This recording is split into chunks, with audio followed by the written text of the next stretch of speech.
तो last class में पढ़ा था हमने हीट इंजन।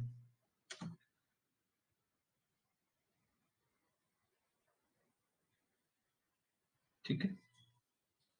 तो हम पढ़ रहे थे, पहले हम इससे पहले पढ़ लेंगे हीट इंजन, देन हम कार्नोट इंजन के बारे में पढ़ लेंगे। ठीक है। तो अगर हम हीट इंजन की बात करते हैं तो heat Carnot engine heat engine पे ही बेस्ड है। ठीक है। पर उसकी एफिशिएंसी क्या है? 100% एफिशिएंसी है। ठीक है। तो कार्नोट इंजन एक आइडियल इंजन है। ठीक है। प्रैक्टिकल जितनी भी जो भी थर्मो पे काम कर रहे हैं, ठीक है, वो चाह रहे हैं कि इंजन की एफिशिएंसी, जैसे देखा होगा आपने डे टू डे इंजन क्या होता है आपका, अपडेट होता है। जैसे आजकल BS6 चल रहा है, तो रीजन क्या है? वो कम पॉल्यूशन कर रहा है, ज्यादा क्या है, माइलेज जिसको बोलते हैं। तो इंजन की क्या है, परफॉर्मेंस इम्प्रूव करवा रहे हैं, हर करवाने की कोशिश की जा रही है। और कोशिश की जा रही है कि 100% एफिशिएंसी हो जाए। यानी आप जितना फ्यूल दे रहे हो, तो मान लीजिए एक फ्यूल में जो है गाड़ी का एवरेज 50 है, या कंपनी क्लेम करती है कि 60 किलोमीटर जा रही, तो जो 1 लीटर है वो आपका गाड़ी चलने के साथ साथ और चीज में भी कंज्यूम होता है। तो एफिशिएंसी उतनी नहीं आती है जितनी एक्चुअल एफिशिएंसी कंपनी के द्वारा क्लेम की जाती है। ठीक है। तो यानी जो आप वर्किंग सब्सटेंस दे रहे हैं, जैसे कि पेट्रोल दे रहे हैं, ठीक है, तो उसके साथ साथ क्या हो रहा है कि आपके पास जो इंजन की एफिशिएंसी है, जैसे कारनोट ने क्या किया कि आपके पास जो एफिशिएंसी है वो 100% हो गई थी। ठीक है। उन्होंने कहा था कि सोर्स का टेम्परेचर और सिंक के टेम्परेचर पर डिपेंड करेंगे, और क्या है, आपके पास वर्किंग सब्सटेंस के इंडिपेंडेंट रहेगी एफिशिएंसी। तो उन्होंने एक आइडियल बनाया। उसके बाद जो भी इंजन बन रहे हैं, तो वो कोशिश की जा रही है कि उस उनके जो आइडियल कंसेप्ट को उसको अचीव किया जाए। ठीक है। तो ये कल एक्सप्लेन कर देते हैं, आज थोड़ा लिख लेते हैं इनके बारे में। हीट इंजन क्या होता है?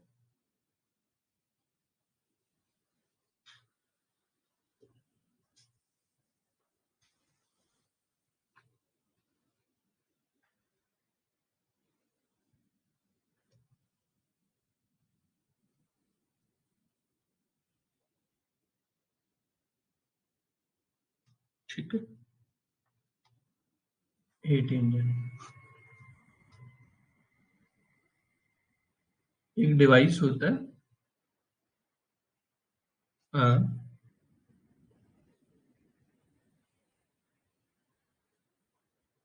Device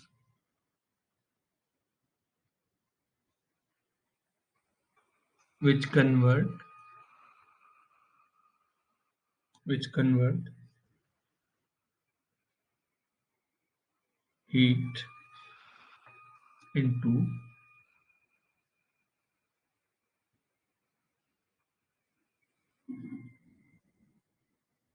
mechanical work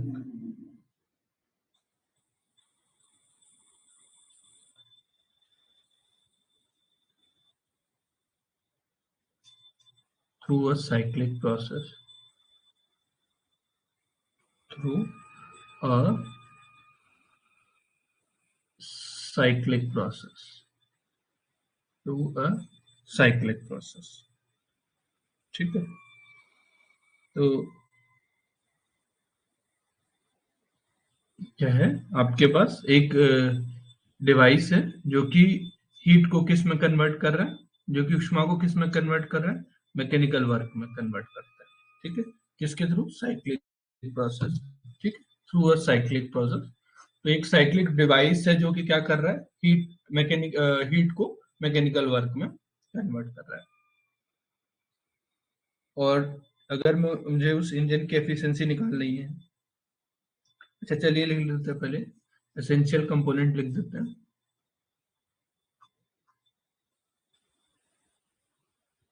The essential component.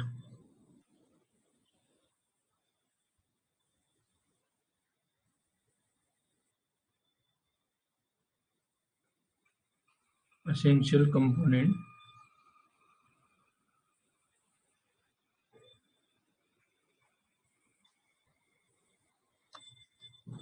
Of heat engine.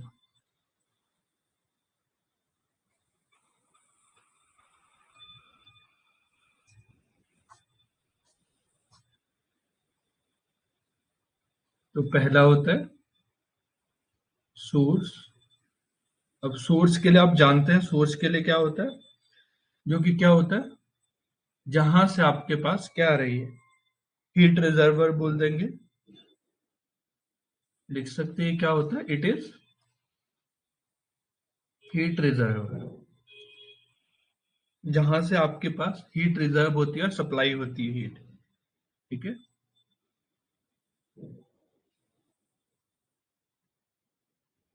Reservoir at at high temperature. Temperature कैसा होगा, हाई टेम्परेचर। दूसरा आता है आपके पास,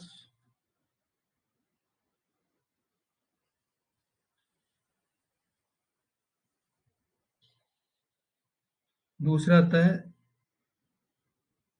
working substance.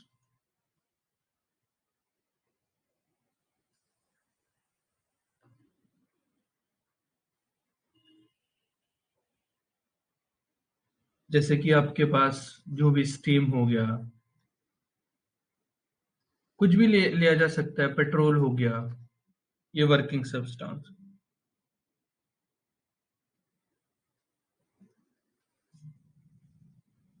Number 3, sink. Sink क्या होता है,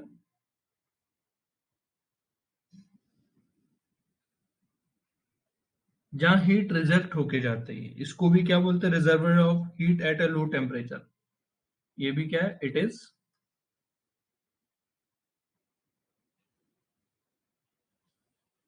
रिजर्वर ऑफ हीट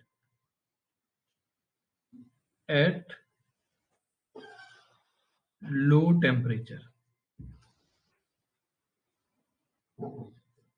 ठीक है, एट ए लो टेम्परेचर।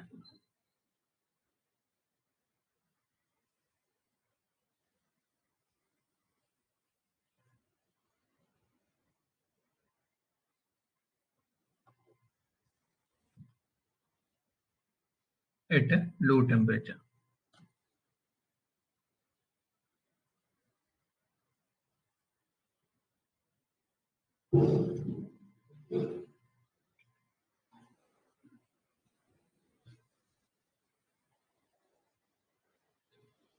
हो गया होगा इतना।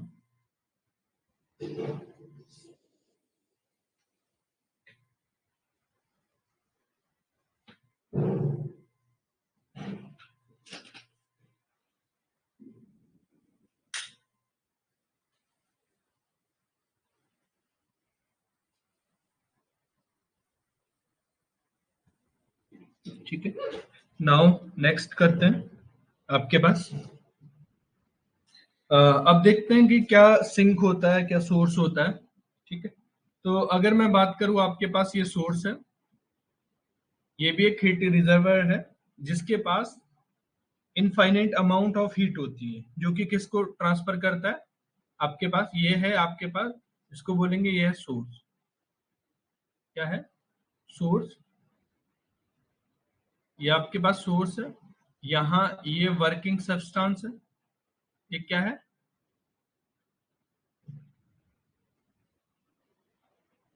ठीक है, ये है वर्किंग सब्सटेंस।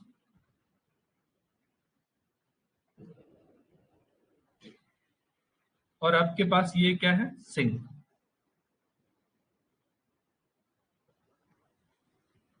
सिंक, यहां से ये इसका टेम्परेचर TH होगा, मैं TH ले रहा हूं, और ये इसका टेम्परेचर हाई है, यहां से जो हीट आ रही है, मान लीजिए वो QH है, और यहाँ इसमें जो खर्च हो रही है वो W खर्च हो रही है। ठीक है, वर्क कर रही है, और जितनी, देखिए यहां से हीट आई और इस वर्किंग सब्सटेंस पे काम हुआ, और जितना बचा वो रिजेक्ट होके कहाँ गया, जितना हीट बचा वो कहाँ गया, सिंक के पास गया। और सिंक का टेम्परेचर क्या होता है, TC है। तो हमेशा ध्यान रखोगे कि जो TC है वो क्या है, बड़ा होगा TH से या छोटा होगा, तो टी एच किससे बड़ा होगा, टीसी से बड़ा होगा। ठीक है, क्योंकि अब हम एंट्रोपी भी पढ़ चुके हैं, हम एंट्रोपी बता सकते हैं इसके पास कितनी एंट्रोपी होगी और इसके पास कितनी एंट्रोपी होगी, इसके पास कितनी एंट्रोपी होगी और इसके पास कितनी एंट्रोपी होगी। मान लीजिए इसके पास एंट्रोपी S1 है और इसके पास एंट्रोपी S2, तो कितनी एंट्रोपी होगी इनके पास, पॉजिटिव नेगेटिव में बता दीजिए, पॉजिटिव नेगेटिव में बता दीजिए।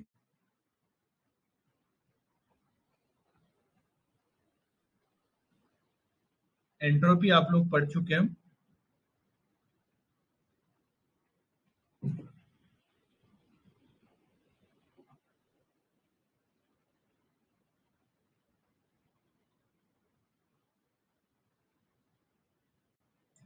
S1 की S2 से ज्यादा होगी, जी करेक्ट है। तो यानी S1 नेगेटिव रहा होगा, S1 नेगेटिव है और इसकी जो एंट्रोपी है वो क्या है आपके पास, पॉजिटिव। ऐसा क्यों, देखिए जहां से हीट रिलीज करेगी, जहां से हीट जाएगी वहां क्या हो जाएगा, जहां से हीट जाएगी वहां एंट्रोपी कम होगी, नेगेटिव होगी, ठीक है।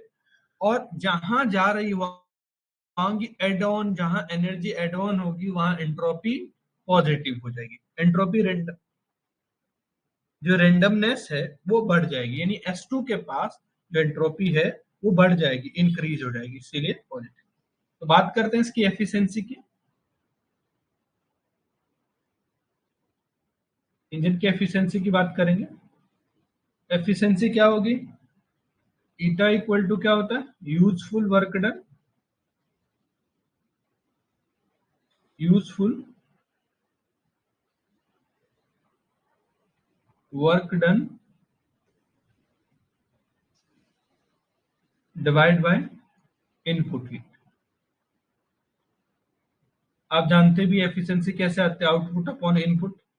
आउटपुट मतलब कितना यूजफुल वर्क डन रहा, मतलब जितनी हीट आई वो कितना किस में खर्च हुई, ठीक है, वो वर्क में कितनी खर्च हुई। अब यहां से देखिए कि अगर आप देखोगे जो input heat I Q H, वो दो चीज में बन गई, एक तो वर्क करने में खर्च हो गई और जितनी हीट बची वो कहाँ चले गए, सिंक के पास। तो आप ऐसे लिखोगे कि जो क्यू एच आया, इनपुट हीट आई, वो डब्ल्यू प्लस क्यू सी के इक्वल है, क्योंकि क्यू सी रिजेक्ट हो रहा है, जितना इसके पास ये डब्ल्यू क्या इस पे खर्च हुआ, यानी डब्ल्यू इक्वल टू यहाँ से कितना आ जाएगा, Q H minus Q C, Q H minus Q C. तो अब मैं यहाँ पर रख दूं ये वैल्यू,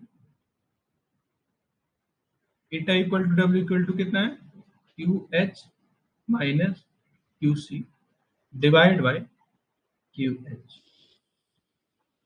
ईटा कितना आ जाएगा आपके पास, 1 minus Q C upon Q H.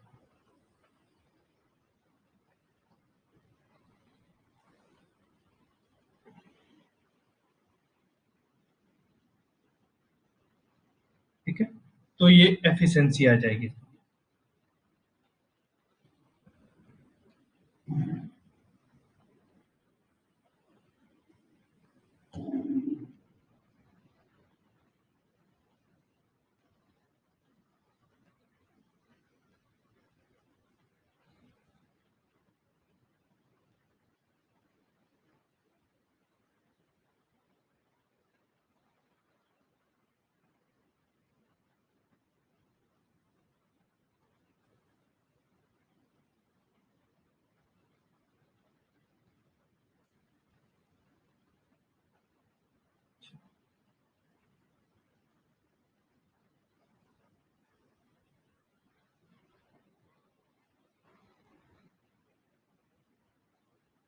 ठीक है, तो ये साइक्लिक प्रोसेस ऐसा होता जाता है, यहाँ से वापस यहाँ होता जाता है, सोर्स टू सिंक, फिर यहाँ से सोर्स से काम, तो एक साइक्लिक प्रोसेस है। ठीक है, तो अगर ये साइक्लिक प्रोसेस है, जैसे कि आप बात कर रहे हैं, हम कारनोट की बात कर लेते हैं, तो ये अगर मैं बात करता हूँ परफेक्ट इंजन या कार्नोट इंजन की बात करता हूँ, ठीक है।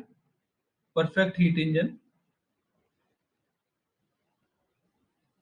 परफेक्ट हीट इंजन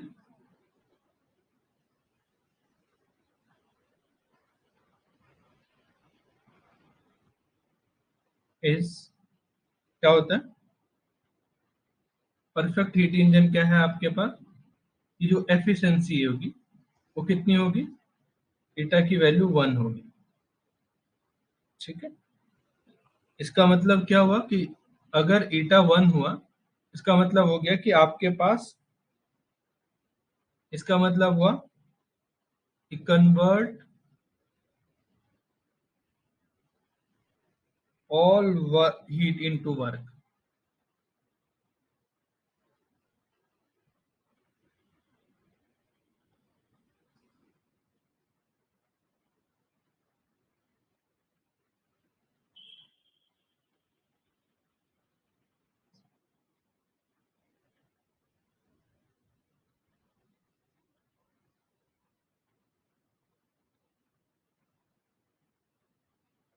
बट अगर आप प्रैक्टिकल देखोगे तो प्रैक्टिकल में क्या होता है, जो एफिशिएंसी होगी वो लेस होगी, ठीक है। यानी जो परफेक्ट इंजन की एफिशिएंसी है वो 1 का मतलब 100%, कितनी है, 100%। एफिशिएंसी कितनी होगी, 100%।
ठीक है, तो ये आपके पास कार्नोट साइकिल देखेंगे अब हम, ठीक है।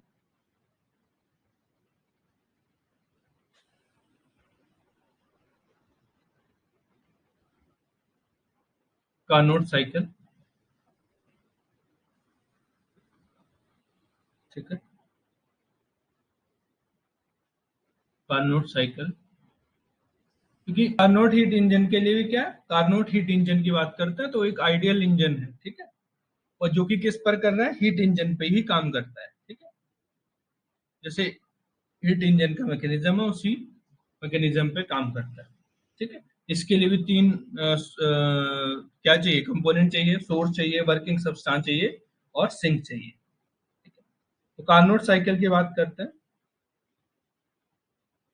तो इसमें लिख सकते हैं Carnot heat engine,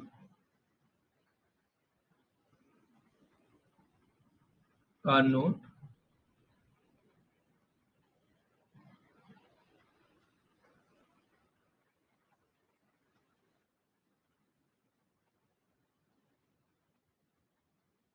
based on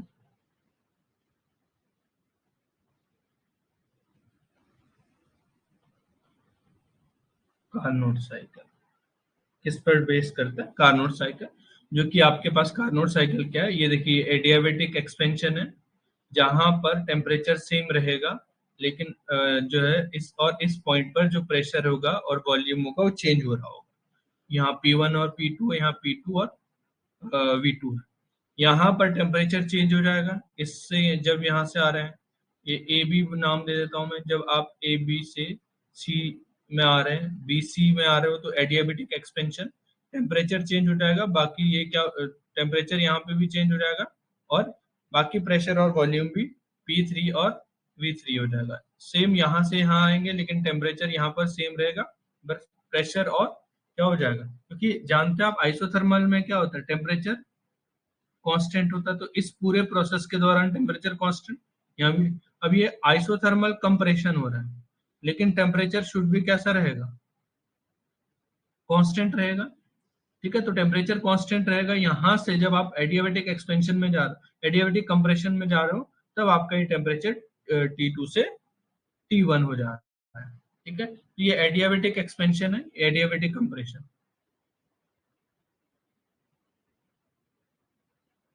तो जो है कार्नोट साइकिल पर बेस्ड है। तो कंडीशन क्या है कार्नोट साइकिल की,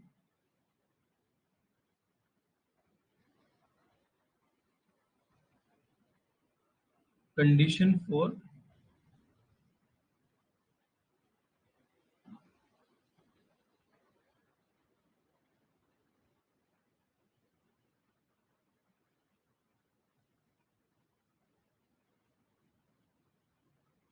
क्या हो जाएगा, कार्नोट की कंडीशन क्या है, Q1 upon Q2 T1 upon T2।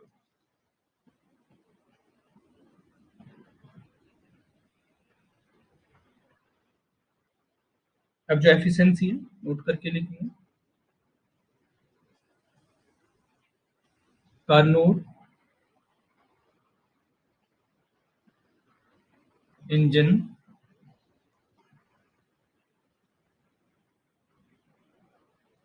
इसकी एफिशिएंसी कितनी है, एफिशिएंसी हो जाएगी ईटा इक्वल टू 100%। जैसे यहाँ देख लेते हैं कि ईटा जो था वो कितना आया था, 1 माइनस क्यू एच याद रखना, सोर्स का, सोर्स ने जो हीट दी वो है, क्यू सी वो है जो सिंक के पास हीट गई है।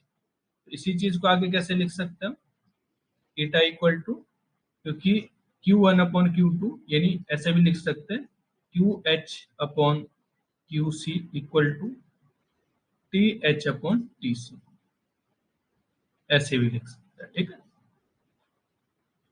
तो यहां से क्या लिखूंगा मैं, 1 माइनस QC की जगह क्या है, सॉरी QH की जगह क्या है, TH आ जाएगा अपॉन ये QC की जगह क्या आ जाएगा, TC आ जाएगा।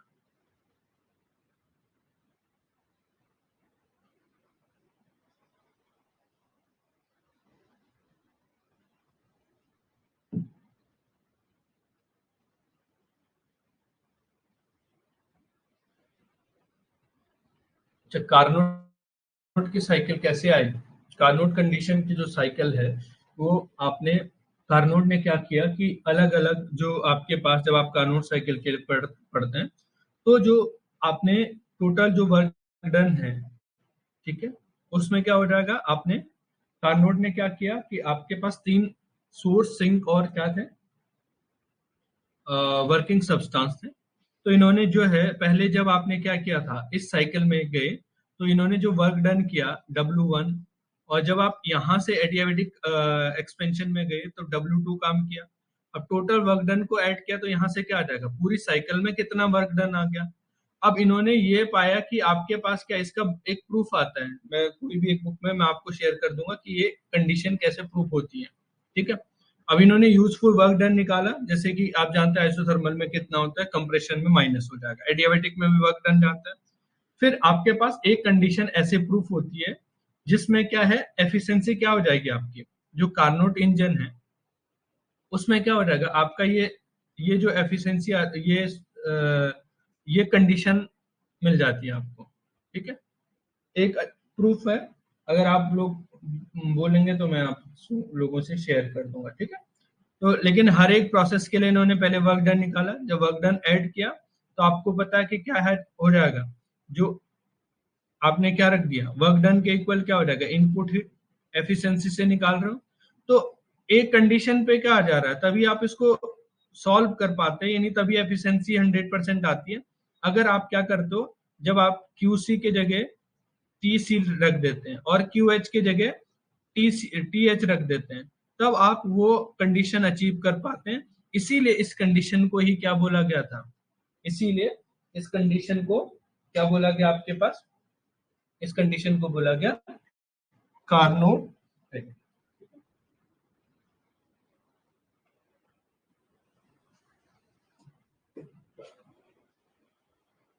ठीक,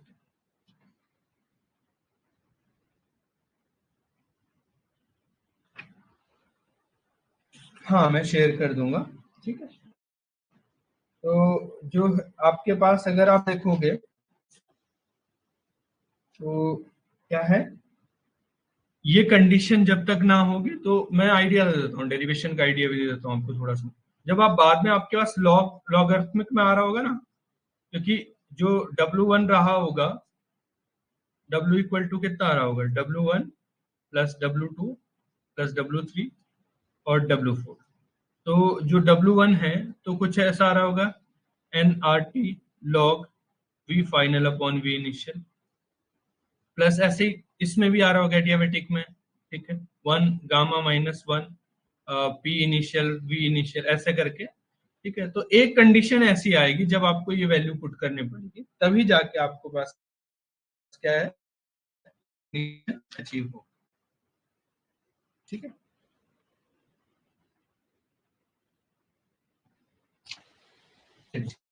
मैं शेयर देता भी शेयर कर देता हूँ। ठीक है, तो क्या है आपके पास जो एफिशिएंसी है, तो अगर मैं,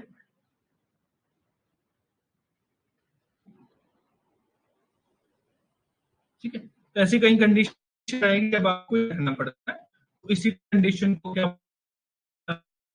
हो गया, कंडीशन।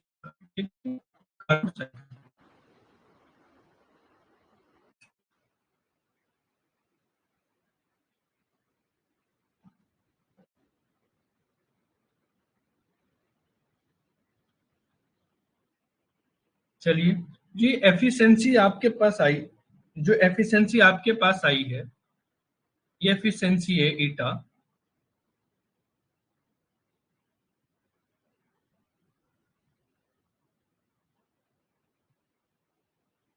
तो क्या हो जाएगा, डिपेंड, डिपेंड करेगी,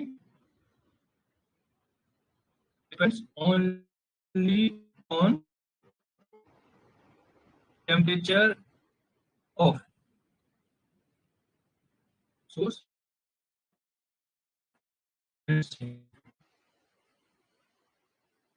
और इंडिपेंडेंट होगी, independent,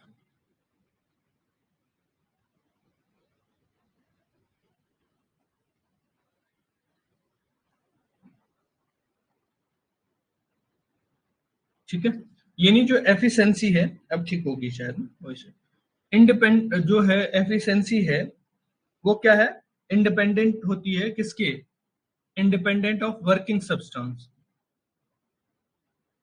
independent of working substance,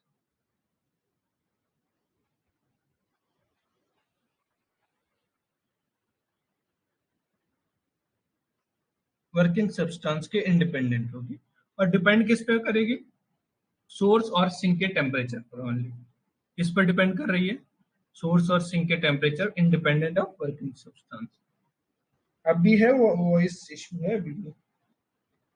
अच्छा, अगर आप लोग प्रूफ देखोगे तो इसमें भी देख सकते हैं, एससी गर्ग और गर्ग एंड बंसल में भी है। बुक का नाम भी बता देता हूँ मैं, अगर आपको इस इसका प्रूफ देखना है तो गर्ग एंड बंसल है। मैंने आपके ग्रुप में एक लिंक शेयर किया है। ठीक है, उसमें सारी बुक्स हैं,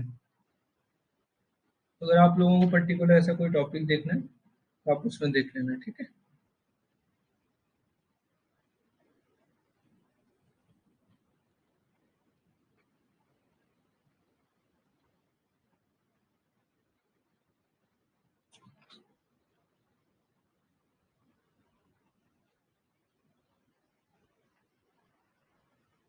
ठीक है, अगर नहीं है तो मैं, चलिए हो गया, थोड़ा सा बता ही देता हूँ आप लोगों को, अगर आपको पास बुक नहीं है। देखिए एफिशिएंसी कितना पढ़ा था हमने, एफिशिएंसी आया था 1 minus Q H upon Q C. यही पढ़ा था आपने एफिशिएंसी। ठीक है। अब जो आपके पास जो ये वर्क डन से आता है ना, टोटल वर्क डन से, जो आपने अलग अलग साइकिल बनाई, एडियाबेटिक कंप्रेशन, एडियाबेटिक, हाँ जी हाँ जी व्हाट्सएप में, एडियाबेटिक एक्सपेंशन, ठीक है, जो साइकिल थी, तो यहाँ से जो टोटल वर्क डन आ जाएगा ना आपके पास, तो टोटल वर्क डन आ जाता है यहाँ से, जब आप इसको एक एक इसको इक्वेशन मानते हैं, यहाँ से टोटल वर्क डन आ जाता है, मैं लिख देता हूँ। तो टोटल वर्क डन आता है n R T T one minus T two, और क्या रहता है इसके साथ, लॉग वी बाई वी, ठीक है, ऐसा कुछ आता है। उसके बाद आपको जब आप रखते हो, कहाँ रखते हो, ईटा में रखोगे इसको, W2 अपॉन क्यू एच, या Q1 लिख देते हैं, क्यू एच लिख दो या Q1 लिख दो, जो भी आपके मन में आ रहा है। ठीक है, तो Q1 लिख रहा हूं मैं। अब आपने एक चीज पढ़ा है कि Q इक्वल टू क्या हो जाएगा, अब ये W की वैल्यू रख दोगे आप ऊपर, ये वैल्यू तो रख दोगे W के लिए, लेकिन Q की वैल्यू यहाँ पर क्या रख दोगे आप, Q की वैल्यू कहाँ से निकलेगी, Q की वैल्यू भी एक निकलेगी, तो आप कहाँ पर पुट कर दोगे उसको, यहाँ पे रख दोगे Q1 के लिए। ठीक है, अब यहाँ से रखोगे तो ये जो इसका फाइनल एक्सप्रेशन आता है वो ऐसा आ जाता है, T2 अपॉन T1। यानी T2 किसके पास टेम्परेचर है, सिंक के पास या सोर्स के पास। दोनों को कंपेयर करते हैं, कंपैरिजन से पता चलता है हमको कि जो QH है अपॉन QC वो कितना है, T2, यानी T2 किसके पास है, आपके पास। अगर हाई टेम्परेचर T2 है तो कितना आ जाएगा आपके पास, TH अपॉन T1, TC। इसको ही क्या बोला जाता है, कार्नोट साइकिल। ठीक है, मैं रिसेंड करना,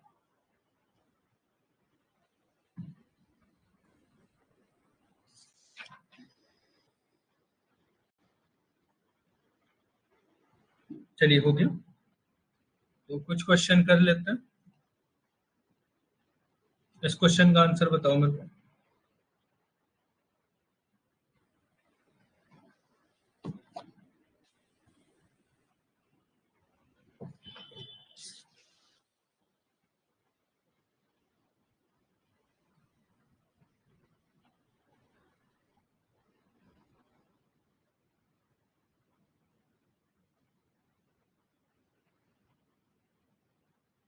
इस क्वेश्चन का आंसर बताइए।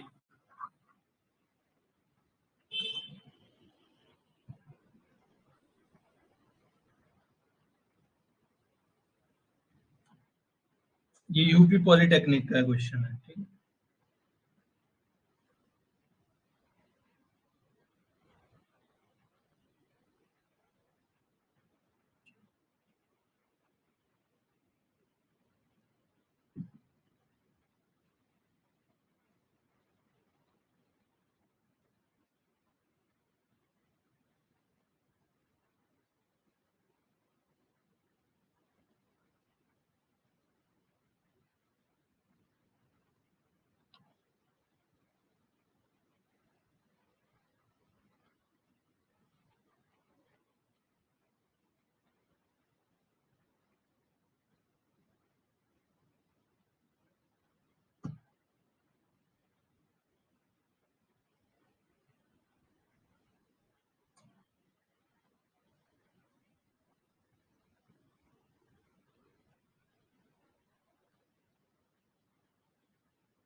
मैं करवा देता हूँ अगर आंसर नहीं हो रहा।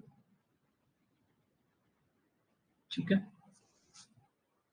ये यूपी पॉलिटेक्निक का क्वेश्चन है, सॉल्यूशन देख लेते हैं।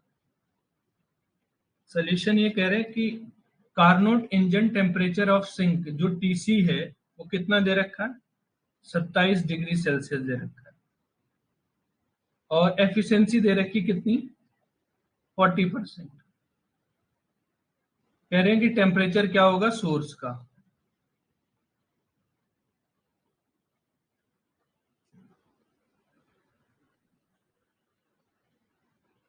ठीक है। अब इसको सबसे पहले तो जितने भी क्वेश्चन करोगे उसको केल्विन में चेंज करोगे पहले। 27 प्लस 273, तो कितना आ जाएगा? 300 आ जाएगा केल्विन। अब ईटा कितना होता है, एफिशिएंसी कितना होता है? ईटा जो होता है 1 - TH/TC। अब इसकी एफिशिएंसी 40% है, तो मैंने लिखा 40/100 इक्वल टू 1 - ये कितना दे रखा, TH आपको कैलकुलेट करना, और ये कितना 300। ये 0 से 0, 1/5, 2/5, यानी 2/5 इक्वल टू कितना देगा, 1 - TH/300। अब यहां से क्या हो जाएगा आपके, इधर आ जाएगा, इधर आ जाएगा, कितना आ जाएगा, TH/300, और ये कितना हो जाएगा, 1 - 2/5। तो ये कितना हो जाएगा, इस कैल्शियम ले लिया आपने, कितना, 5, 3/5, ठीक है। ये आ जाएगा TH/300 के। अब इसको मल्टीप्लाई करो इधर, तो TH क्या हो जाएगा आपके पास, 3/5 इंटू 300, तो 66। तो ये कितना हो जाएगा,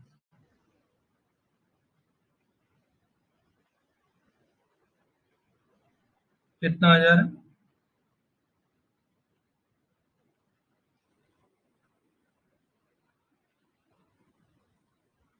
ये आ जाएगा 18।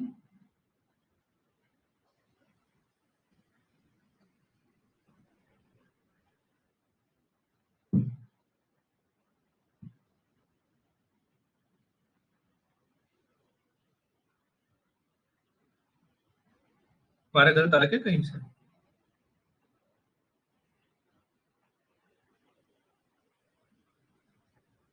900/5,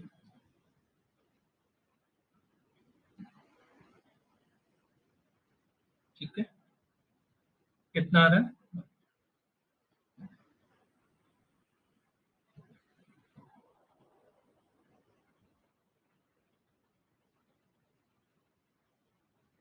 आप लोगों का कितना है?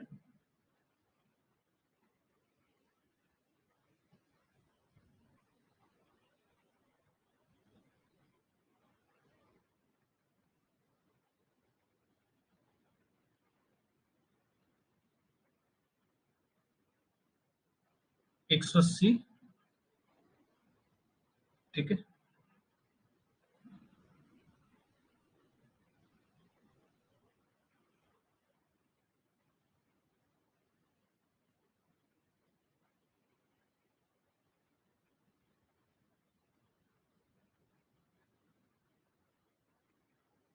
500 के 3/5, 500 आ रहा है।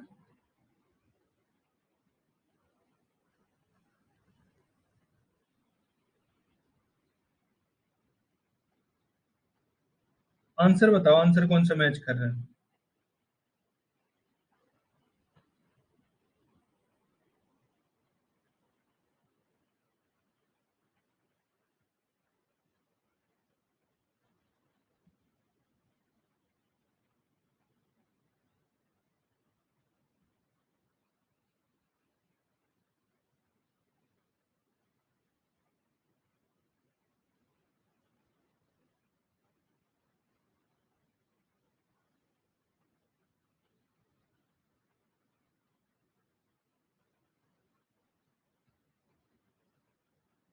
मेरा गलत आ रहा है क्या?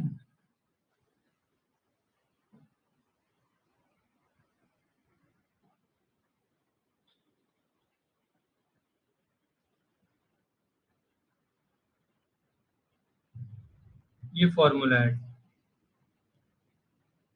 ठीक है। H नीचे होगा,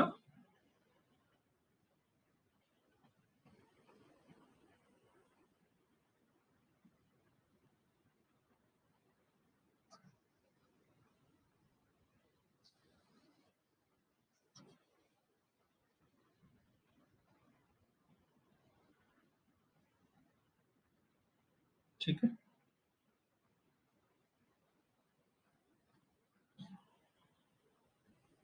ये कितना है, T C upon T H है ना।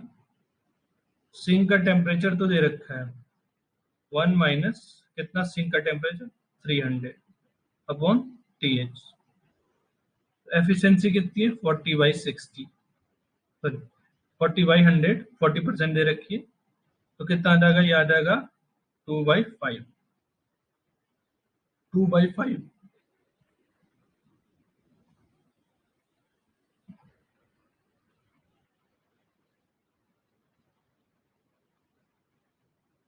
ये कितना रहेगा 1 माइनस 300/टी एच। तो इधर लेके आएंगे इनको 300/टी एच इक्वल टू कितना आ जाएगा 1 माइनस 2/5, तो कितना आ जाएगा 3/5 आ जाएगा। ठीक है, तो यहाँ से टी एच क्रॉस मल्टीप्लिकेशन करिए, तो टी एच कितना आ रहा है आपके पास 300 × 5/3, तो ये कितना आ जाएगा, यहाँ से टी एच आ जाएगा, ये कितना आ जाएगा 3 से 3 कैंसिल, तो टी एच की वैल्यू कितनी आ गई यहाँ से 500 आ गई, कितनी आ गई 500। ये केल्विन में है, आपसे डिग्री सेल्सियस में पूछा है, तो क्या कर दोगे, T H equal to 500 minus 273, तो इसको करेंगे तो कितना आ जाएगा 227 डिग्री सेल्सियस।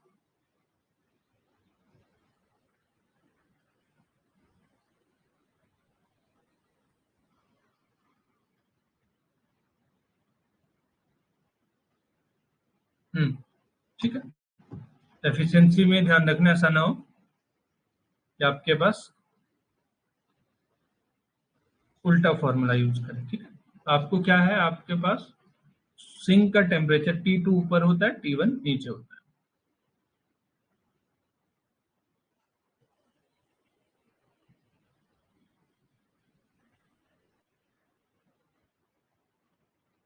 यहाँ पे भी ठीक कर लीजिए इसको, इसके वजह से ही मिस्टेक हुआ है। ठीक है, तो ये क्या है, यहाँ पे ये हो जाएगा Q C upon Q H, और ये कितना हो जाएगा T C upon T H. ये उल्टा लिख दिया था हमने, ठीक है, इसको ठीक कर लीजिए।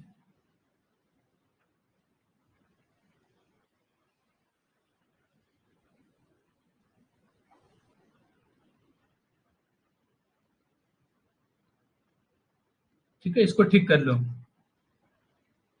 ऊपर टीसी रहेगा, मतलब सिंक का टेम्परेचर रहेगा ऊपर।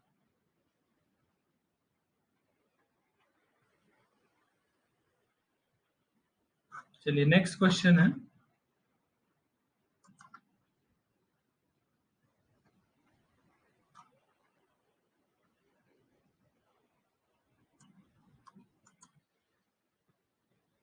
चलिए कार्नोट साइकिल में क्वेश्चन है, कार्नोट साइकिल में एडियाबेटिक प्रोसेस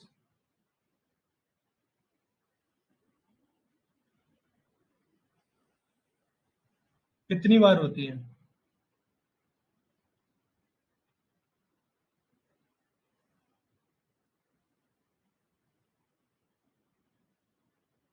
इसका सही आंसर हो जाएगा 2 बार, 2 बार आइसोथर्मल होती है, 2 बार एडियाबेटिक। चलिए एक और अच्छा क्वेश्चन है,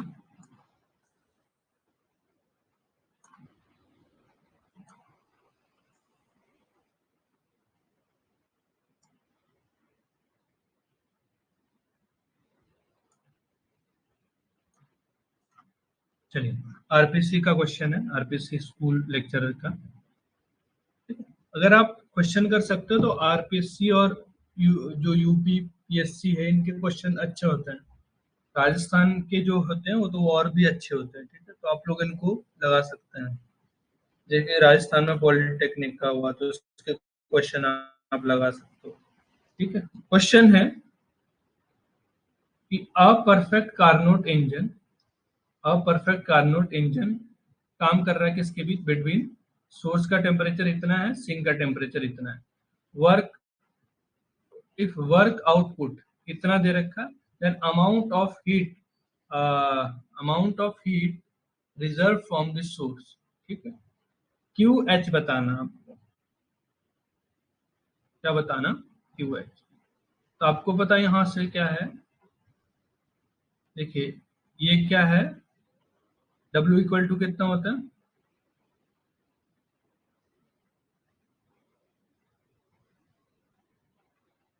ठीक है, तो W इक्वल टू कितना होता है आपके पास दे रखा है, एफिशिएंसी यहां से निकाल सकते हो, कितना दे रखा है, T C by T H. यहां से जो एफिशिएंसी का फॉर्मूला होता है क्या होता है, useful work done upon input heat. ये किसके इक्वल हो जाएगा, 1 - T C upon T H.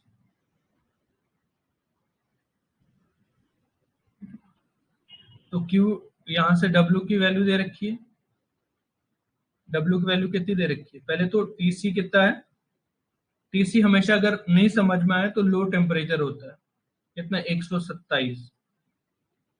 इसको अगर केल्विन में बदलू तो कितना, 127 प्लस 273,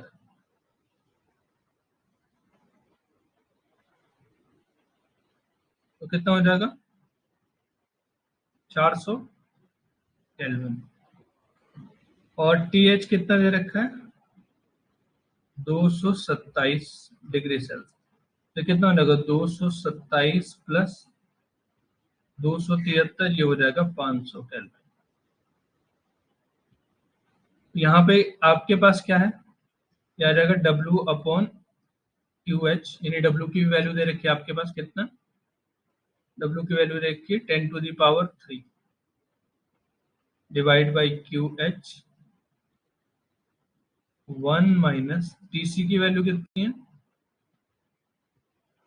500, सॉरी लो टेम्परेचर होता है, ठीक है, 400/500, तो कितना आ जाएगा, 100/500, एलसीएम ले लिया तो 1/5 आ रहा होगा।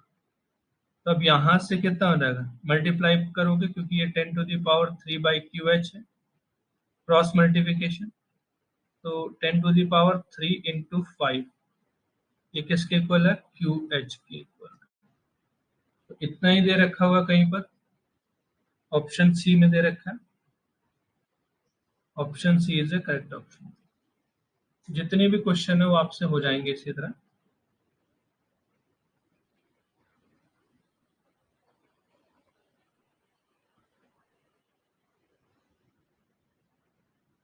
अगर आप लोग लाइव नहीं आएंगे फिर लाइव क्लास का कोई बेनिफिट नहीं है। रिकॉर्डेड तो दूसरा बैच भी है मेरे पास, तो मैं उसको प्रोवाइड करा दूंगा अगर ऐसा है।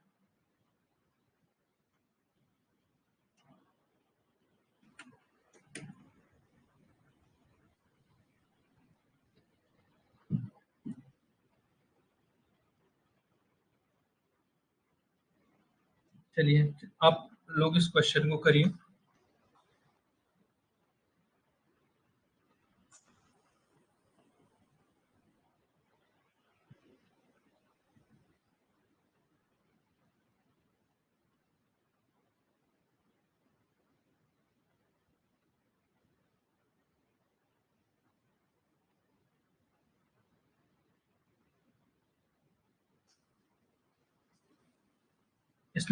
इस क्वेश्चन को आप लोग खुद से करेंगे, ठीक है।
चलिए, ठीक है, मैं कर देता हूँ एफिशिएंसी ऑफ किसी के, आप लोगों के किसी के मैसेज नहीं आया, दो लोगों के आए, ठीक है, बी ऑप्शन। तो अगर पढ़ने के बाद भी क्वेश्चन नहीं हो रहे इतना आराम से और अच्छे से पढ़ाने के बाद भी नहीं हो रहे, तो आपको प्रैक्टिस करने की जरूरत है। और अ, जो है टेम्परेचर दे रखा है, तो अगर ऐसा पहचानना नहीं आए तो टीसी लो टेम्परेचर होता है। टीसी कितना होता है लो टेम्परेचर?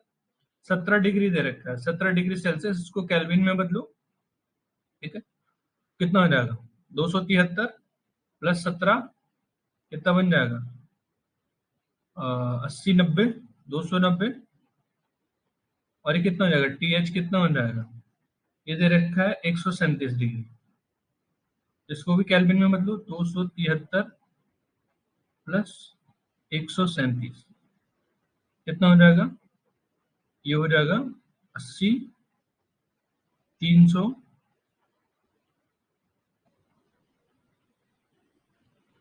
यानी 0, 7 3 10, 2 3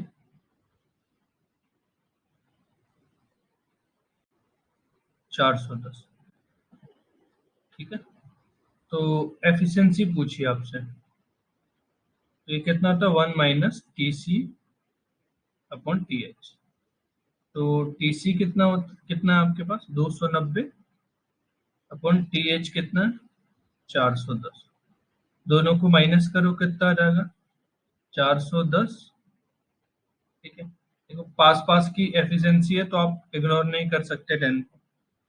तो 410 -290, तो कितना हो जाएगा? एफिशिएंसी हो जाएगी 410 में से कितना बची? 90,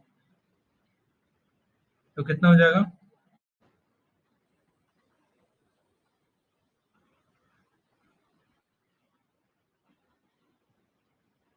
100/410।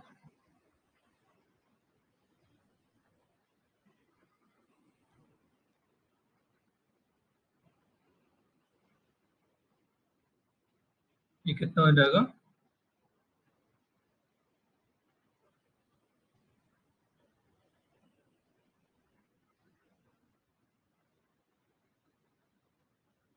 (110) हो जाएगा, ठीक है। तो आपके पास अब क्या हो जाएगा?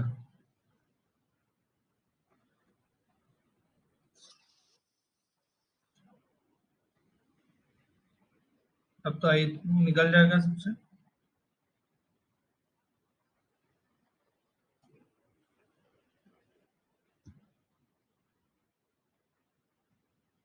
410 290 कितना? 120, 120, ठीक। तो अब तो सॉल्व हो गया, इसको कैलकुलेट कर लीजिए। आ जाएगा आपके पास, 0 से 0 काट लीजिए, 12/41, ठीक है। तो इसको कर लीजिए डिवाइड, 120, और ये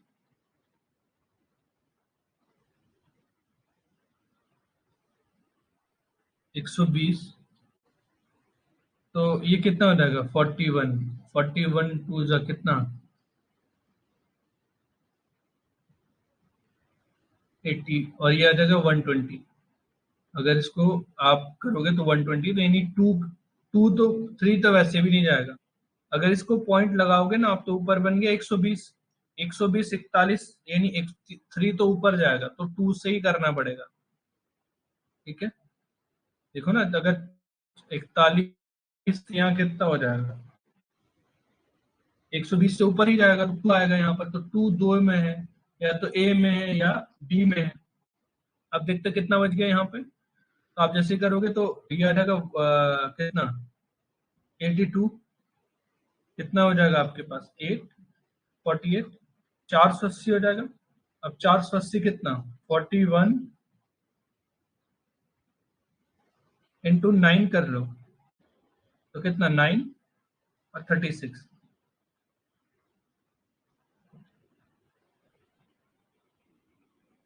ठीक है।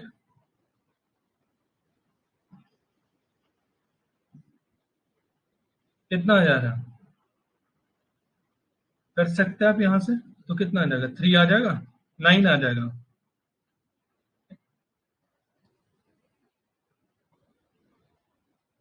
9 आ जाएगा। फिर ठीक है, आ गया आपके पास एक ही है 29, तो ये आ जाएगा आपके पास। इसको परसेंटेज में कन्वर्ट करना है तो ये और भी आगे आ जाएगा 2। ठीक है, तो इसको ये आ जाएगा 29.23 जो भी है आपके पास 2%। तो बी जिनका ऑप्शन है वो करेक्ट है। ठीक है, बी ऑप्शन करेक्ट है। ठीक है, तो ऐसी और भी क्वेश्चन है, ये यूपीएससी पॉलिटेक्निक में आया था, ये तो ऑलरेडी कर चुके हैं हम लोग। हाँ, ये ऑलरेडी कर चुके हैं।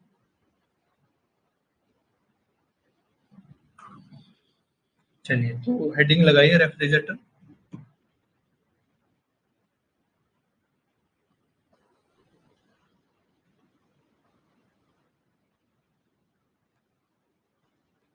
फ्रिज सबके घर में है, उसी रेफ्रिजरेटर की बात करेंगे, रेफ्रिजरेटर। ठीक है, और इसको बोला जाता है हीट पंप।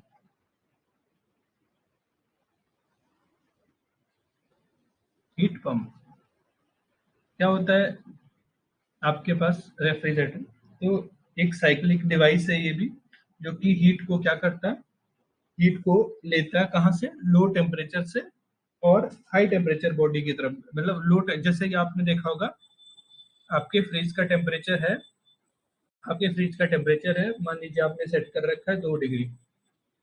ठीक है, या फिर 5 डिग्री, 2 डिग्री कर रखा है। तो आपने बाहर से कोई वस्तु रखी जो कि गर्म थी और आपने उसको ठंडा करने के लिए फ्रिज में रख दिया। तो कुछ टाइम बाद आपने देखा कि वो क्या है, वो जो है आपके पास क्या है, जो जो भी वस्तु रखी थी आपने वो ठंडी हो गई। बल्कि क्या होना चाहिए था कि जैसे आपने गर्म वस्तु ठंडे फ्रिज में रखी, तो फ्रिज गर्म हो जाना चाहिए था। भाई आपके पास क्या है, हीट का जो फ्लो होता है वो हाई बॉडी से यानी हॉटर बॉडी से कोल्ड बॉडी की तरफ होता है, हॉट से कोल्ड की तरफ होता है। ठीक है, लेकिन अब तो ऐसा हुआ कि, और देखो यहाँ पर फ्रीज, ये फ्रीज है, फ्रीज के अंदर टेम्परेचर है 5 डिग्री, और ये रूम है जिस पे आपने फ्रीज रखा, इसका टेम्परेचर है 25 डिग्री। तो हीट को कहां से कहां जाना चाहिए, इससे इसमें जाना चाहिए। लेकिन ये क्या करता है, ये हीट रिजेक्ट, हीट को बाहर फेंकता है, लो से ही बाहर फेंक, यानी लो से ही हीट के, यानी आप ऐसा समझिए। अब अगर रूम वाला कंसेप्ट भी नहीं समझ आ रहा तो एक यहाँ पर समझते हैं। यहाँ पे आपने कोई एक कोल्ड ड्रिंक ली, कोई कोल्ड ड्रिंक की बोतल ली आपने, और उसको आपने फ्रीज में रख दिया। ठीक है, आपने इसको फ्रीज में रख दिया, इसका टेम्परेचर अभी था 25। आपने इसको फ्रीज में रखा, ऐसे मैंने × 10 बोतल रख दी, 10 बोतलें रख दी। कहाँ पर, मान लीजिए आपका फ्रिज छोटा फ्रिज था, यहाँ पर रख। तो होना क्या चाहिए था कि इसका टेम्परेचर 5 है, इसका 25 है, तो हीट का फ्लो कहाँ से कहाँ होना चाहिए था, 25 से 5 वाले में। पर होता क्या है, होता क्या है, फ्रीज के केस में क्या होता है कि ये 5 से ये क्या हो जाएगा, कुछ देर बाद ये ही 5 हो जाएगा, ये ठंडा हो जाएगा। मतलब मान लीजिए ये ठंडा होके 20 हो गया, आपने थोड़ी देर ही रखा, तो आपका जो टेम्परेचर फ्लो हुआ वो इससे इसमें हुआ, यानी हॉटर से कोल्ड बॉडी की तरफ हो, सॉरी, कोल्ड से हॉट की तरफ हुआ। बल्कि जनरली क्या होता है, हॉट बॉडी से कोल्ड की तरफ होता है। ठीक है,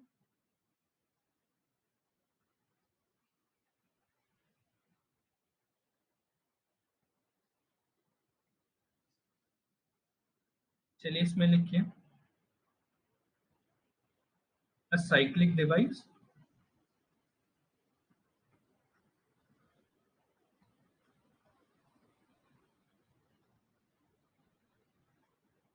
hello,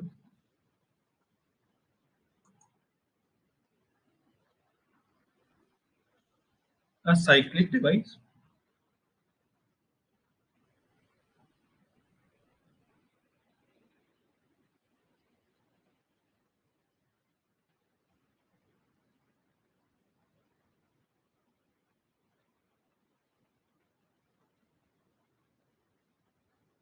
a cyclic device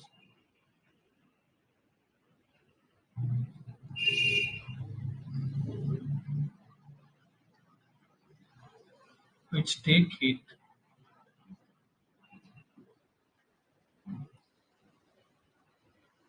from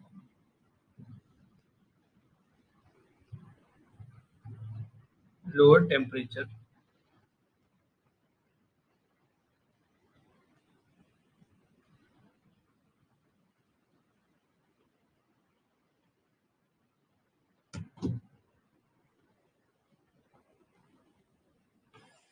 body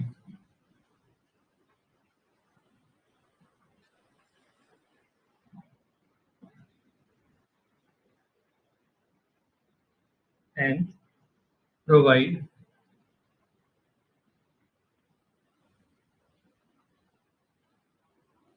to another high another high temperature body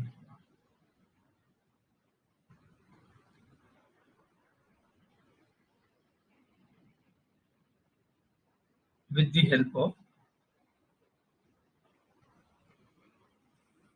the help of external agency.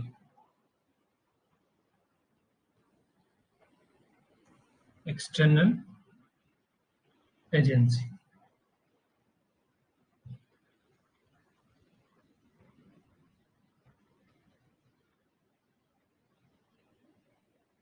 External agency, ठीक है।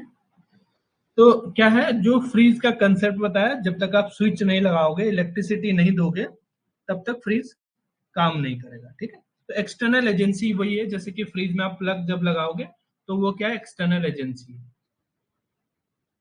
यहाँ पे क्या होता है, हीट इंजन का उल्टा होता है। अब की बार कहां से हीट आएगी, लोअर से, सिंक, और कहाँ कन्वर्ट होगी, इसमें एक वर्किंग जो है एजेंसी काम करेगा, इसमें वर्किंग एजेंसी काम करेगी डब्ल्यू, और वो हीट कहाँ जाएगी, क्यू एच, सोर्स की तरफ जाएगी। ये सोर्स है और ये सिंक है। तो अभी इस पे कितने काम हुए, दो काम हुए, कौन कौन से, एक तो क्यूसी जो हीट दी या जो सिंक से हीट आई, दूसरा इस पे वर्क डन किस पे काम कर रहा है, एक्सटर्नल एजेंसी इसी पे काम करेगी, डब्ल्यू। ये ऐड होके क्या बन गए, क्यू एच बन गए। तो यहां से जो डब्ल्यू है वो क्या हो जाएगा, Q H minus Q C, ठीक है। तो इसमें क्या आ जाएगा, इसमें एफिशिएंसी नहीं आती, इसमें होते परफॉर्मेंस कोफिशिएंट होता है,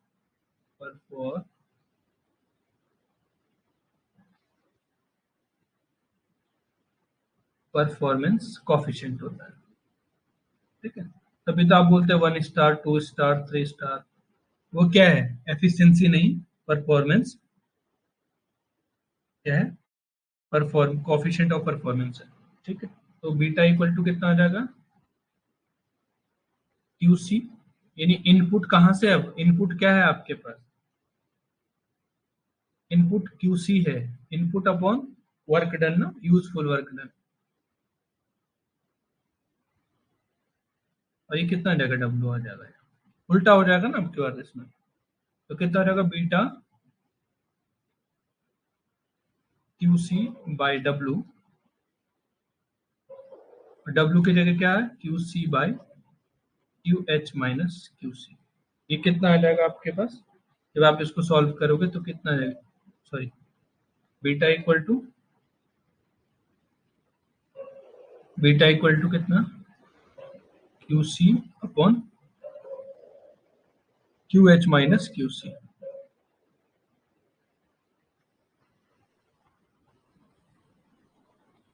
ठीक है।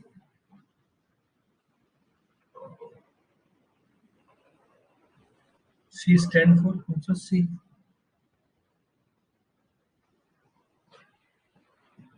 क्यू सी, सॉरी, क्यू,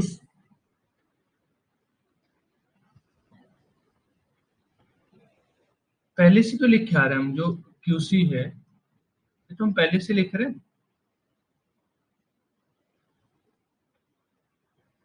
ये तो हम पहले से लिख रहे हैं ना, टेम्परेचर ऑफ सिंक। तो क्या पूछना चाह रहे हो आप? क्यूएस लिख सकते, क्यूएस भी लिख सकते। टेम्परेचर ऑफ सिंक है, एनर्जी ऑफ सिंक है।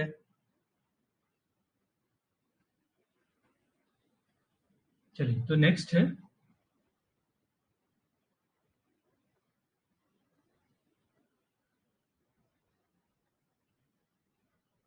रिलेशन बिटवीन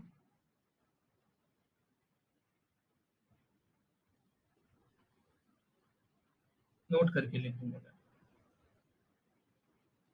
रिलेशन बिटवीन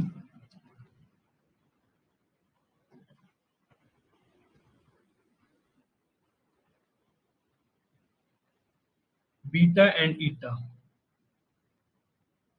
तो ध्यान रखो कि बीटा इक्वल टू कितना होगा, इसका प्रूफ होता है पर मैं करवा नहीं रहा हूं, 1 - ईटा, क्योंकि बाद में भी तो ध्यान ही रखना आपको।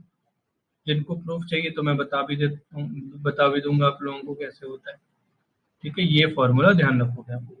क्या करना आपने, सिंपली इससे निकल जाएगा आपके पास। अ, अगर आपको नहीं, देखिए ईटा क्या आया था, ईटा जो होता है वो था QH - QC/QH। ठीक है, तो और बीटा क्या था आपके पास, बीटा था आपके पास QC/QH - QC। अब अगर मैं क्या करूं, इसमें एक ऐड यहाँ पे कर दूं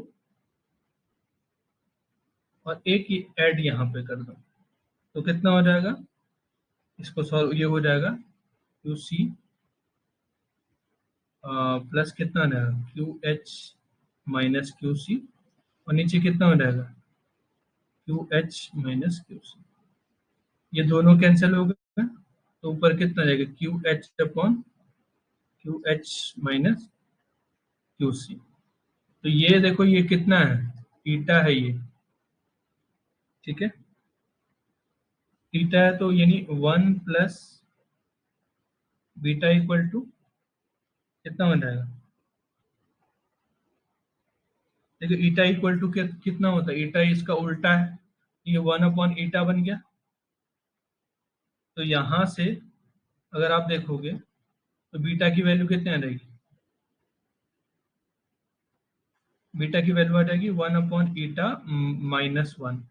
तो कितना आ जाएगा, ऊपर आ जाएगा 1 - ईटा/ईटा। तो ये रिलेशन आपके पास आ जाएगा। ठीक है, तो ये आप भी करना आपको। ठीक है,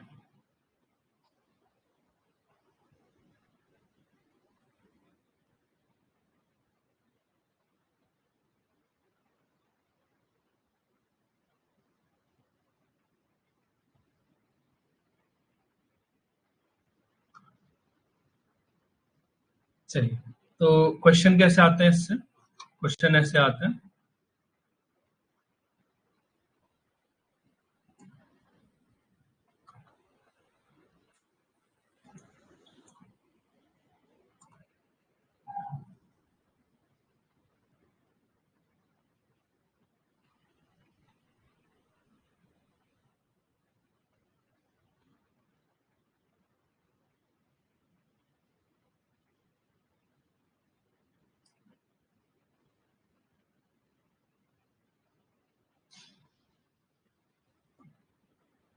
ठीक है, अब बताइए कौन सा होगा, तो आसानी से आप लगा दोगे कि सी इज अ करेक्ट ऑप्शन। ठीक है, अच्छा एक बात आप लोगों से शेयर करनी थी। ठीक है, ठीक हो गया इतना। तो कल पढ़ेंगे हम थर्मोडायनेमिक सेकेंड लॉ। ठीक है, फिर नेक्स्ट शुरू करेंगे काइनेटिक थ्योरी ऑफ गैसेस। ठीक है, अच्छा एक जो है जो लेक्चरर की प्रिपरेशन कर रहे हैं, उत्तराखंड लेक्चरर, यूकेपीएससी लेक्चरर का, जिनके अभी भी डबल मन है कि इधर हो पाएगा नहीं हो पाएगा, तो अगर अपना लेक्चरर पे फोकस करिए आप लोग। ठीक है, पॉलिटेक्निक का अगर इशू हो रहा है कोई बात नहीं। ठीक है, आप अपने लेक्चर को पॉलिटेक्निक के चक्कर से ऐसा ना हो कि आप कंफ्यूजन में बहुत टाइम रहे, ठीक है। दूसरा, जो हमारे लास्ट ईयर के 2021 के टॉपर हैं, उनको मैं आप लोगों के उसमें ऐड कर रहा हूँ। आप लोग उनसे पूछ सकते हो क्वेश्चन, और वो अपना एक्सपीरियंस भी शेयर करेंगे आपके साथ, ठीक है। क्योंकि नीलेश के पास बहुत सारा एक्सपीरियंस है, और वो ऑलरेडी टीचर भी रहे हैं, 2015 से टीचर टीचिंग भी कर रहे हैं। तो आप अपनी बात थोड़ी शेयर कर सकते हैं, क्या क्या डाउट है और क्या क्या उन्होंने पढ़ा, क्योंकि आप देखोगे 2021 का पेपर अपने आप में एक मुश्किल पेपर था। उन्होंने उन्होंने 131 स्कोर करना काफी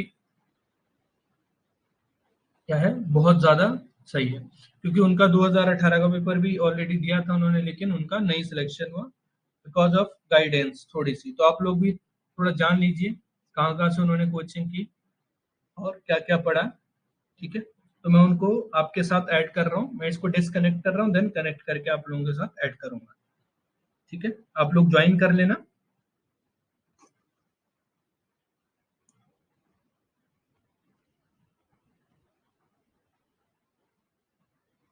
ठीक, हाँ ठीक है, तो आप लोग जरूर से रिज्वाइन करना है, ठीक है।